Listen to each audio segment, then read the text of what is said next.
Welcome back, CEI participants. This is AJ Adams again, and we're kicking off the second series of our NASA CEI mentor videos. I thoroughly hope that you've enjoyed the first series of videos and that they not only provided some guidance with your mentor-mentee interactions, but that you yourself have personally found that some of the strategies have been beneficial to you as a leader. Today, we're going to discuss in a little more detail about some of the inner workings of the mentor-mentee relationship and touch base on providing meaningful feedback to your mentee. So again, keep in mind that these videos are meant to drive conversations with your mentee, and they are more of a general overview. So this is more of a 30,000-foot experience, and it's much more broad compared to our formal NASA mentorship program. If you have not done so yet, I would highly encourage you to have a conversation with your mentee to discuss some of the various styles of leadership traits out there. You could have them take the same assessments that you took, the temperament survey and the True Colors assessment, or have them take the Myers-Briggs or another form of assessment that you found beneficial. There are a ton of them out there.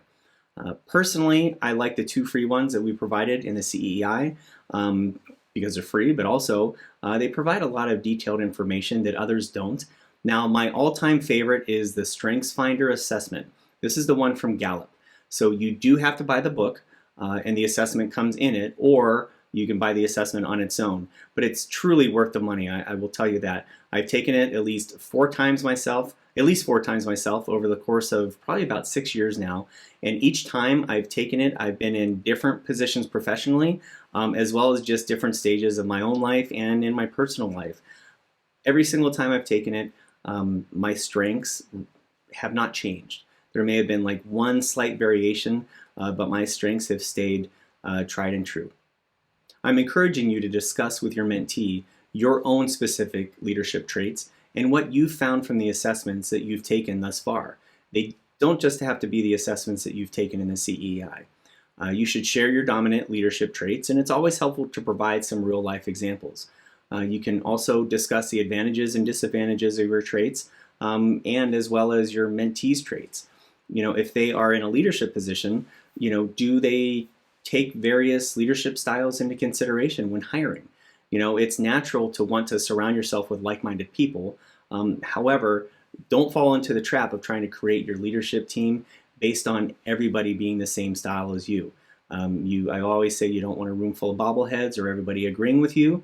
And conversely, you also don't want to have a room full of the same type of thinkers. So, if you're all the color orange in your leadership team, and you tend to work in the here and now, and you all come with a flexible approach, and you all also expect people to make it fun, you might not be hitting your targets and goals as quickly as you could if your team was more diversified.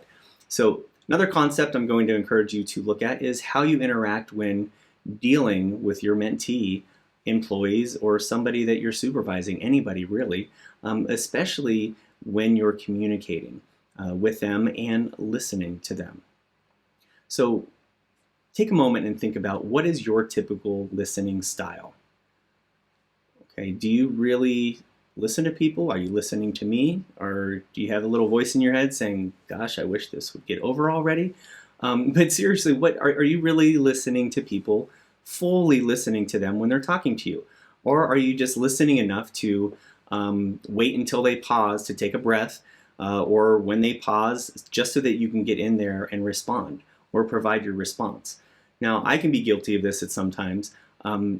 Someone may be talking to me about a situation or an issue, and prior to them being halfway done, I've already come up with like a comprehensive strategic plan and all of the various ways they can mitigate issues to solve the problem, these problems in the future. Now, it's within my leadership style that I'm a strong strategic thinker, and I tend to demonstrate traits that are typically, visionary and futuristic. So therefore, it is super easy for me to strategically come up with 100 ways to solve your problem and variations on how you can do things differently, plus 1,000 ways it could go wrong in the future. So unless I personally don't keep myself in check and in the moment, and really ensure that I'm listening to them, it can be difficult at times for me personally to continue listening and really listen to them. So this does take work.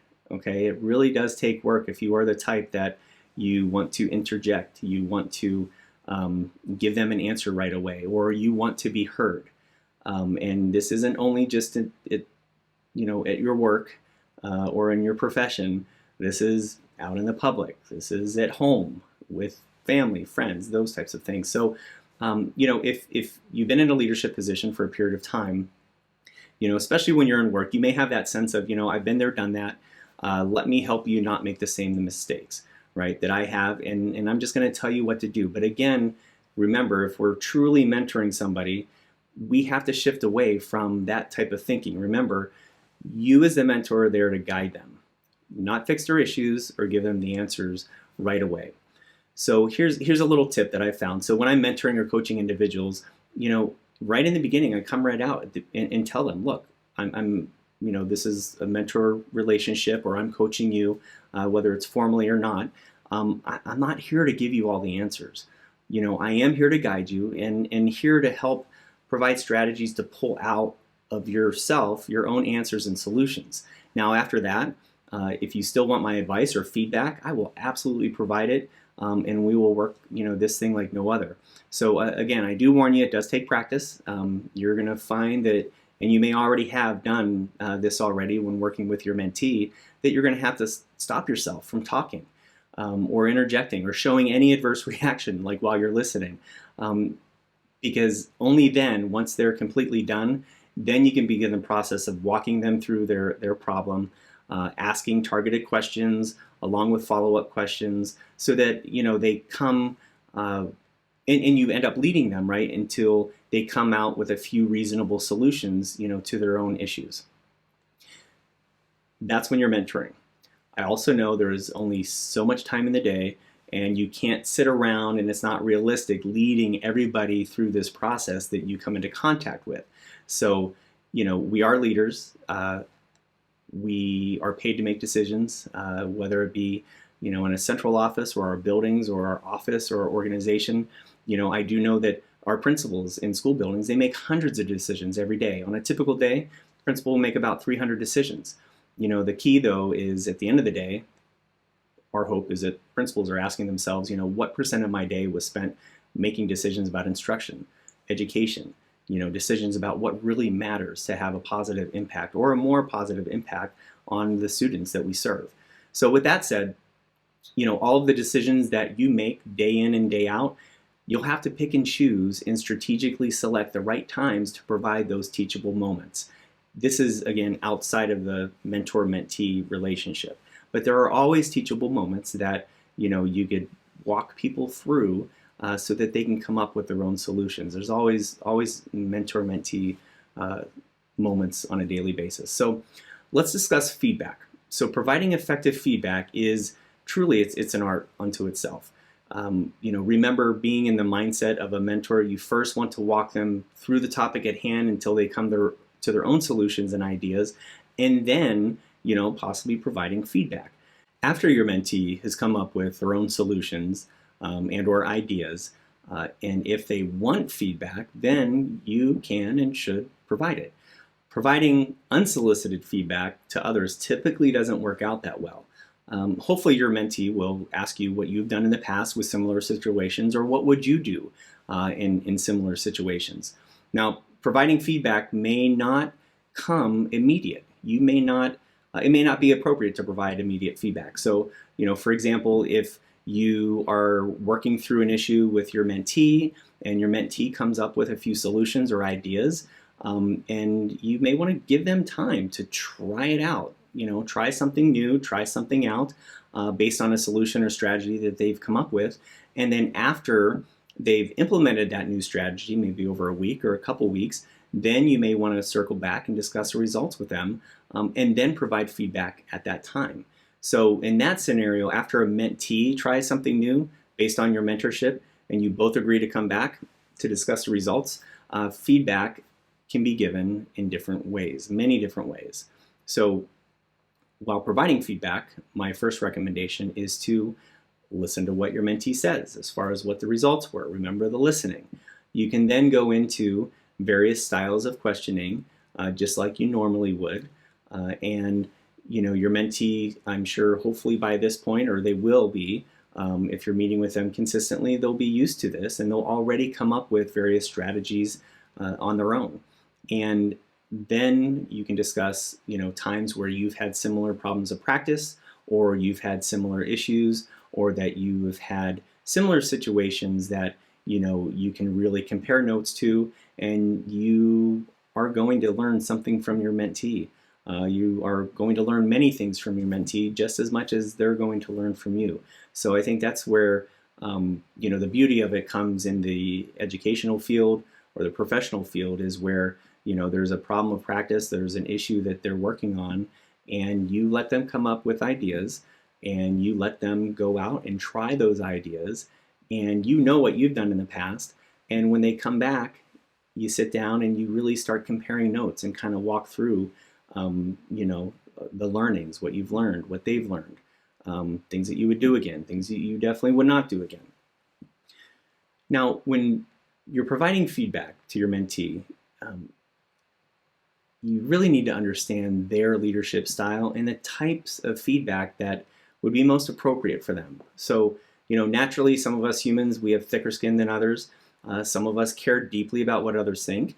Some of us don't care at all. And then there's some of us who pretend that we don't care, but we really do, right? So, the bottom line is, if your mentee is somebody who they want the facts, they just want you to provide them feedback bluntly to them, then you should do so in that manner.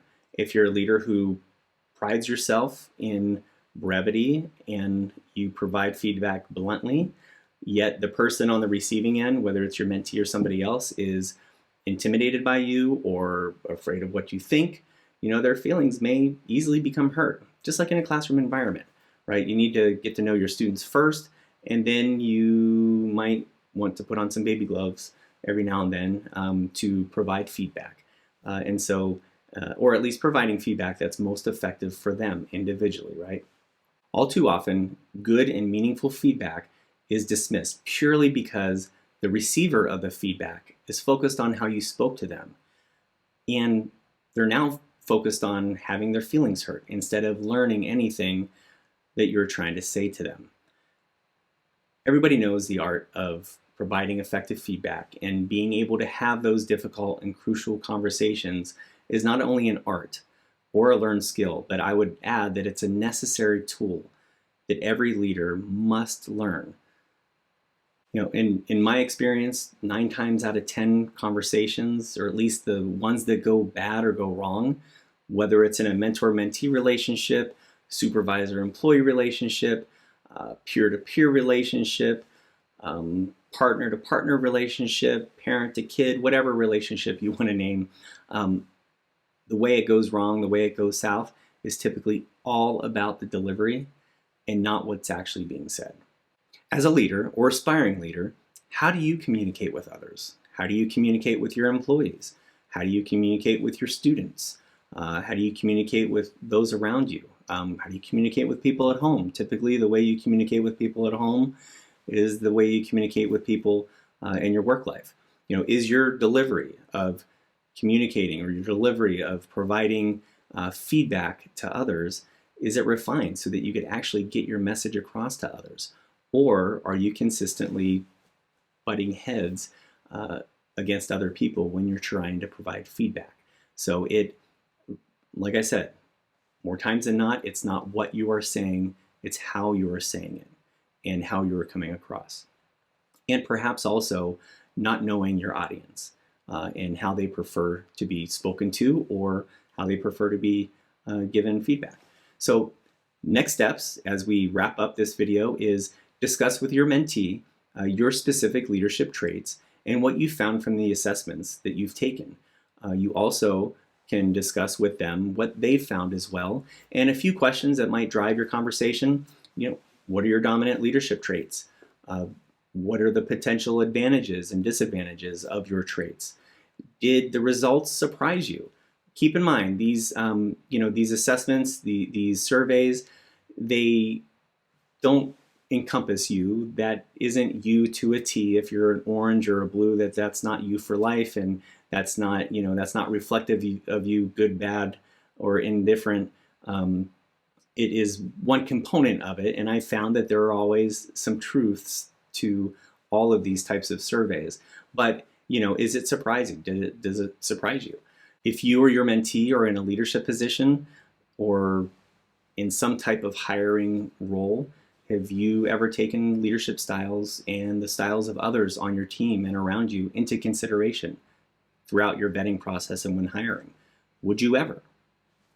During your interactions with your mentee, I want you to be as reflective as you can and be cognizant of listening to your mentee, fully listen to them all the way through, and others that you're around for that matter. This can be a great practicing tool on listening.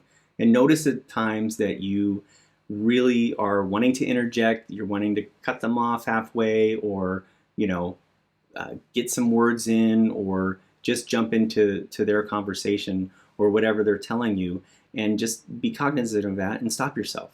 And you will, the more and more you do it, the more and more you will notice that it's a habit for a lot of people to jump into conversations or to interject before somebody's completely done, or to be thinking of the solution in your head halfway through what they're telling you, and you end up missing half the conversation. So another thing that you will need to do is ask your mentee how they like to receive feedback and what is the best way for you to provide feedback to them. And you can also reflect on how you like to receive feedback. I'm sure that these questions, along with other interactions that you've had, will provide some meaningful discussion with your mentee and hopefully some teachable moments for you both. Now, as always, thank you so much for tuning in, and go back out there and strive to be a better leader today than you were yesterday.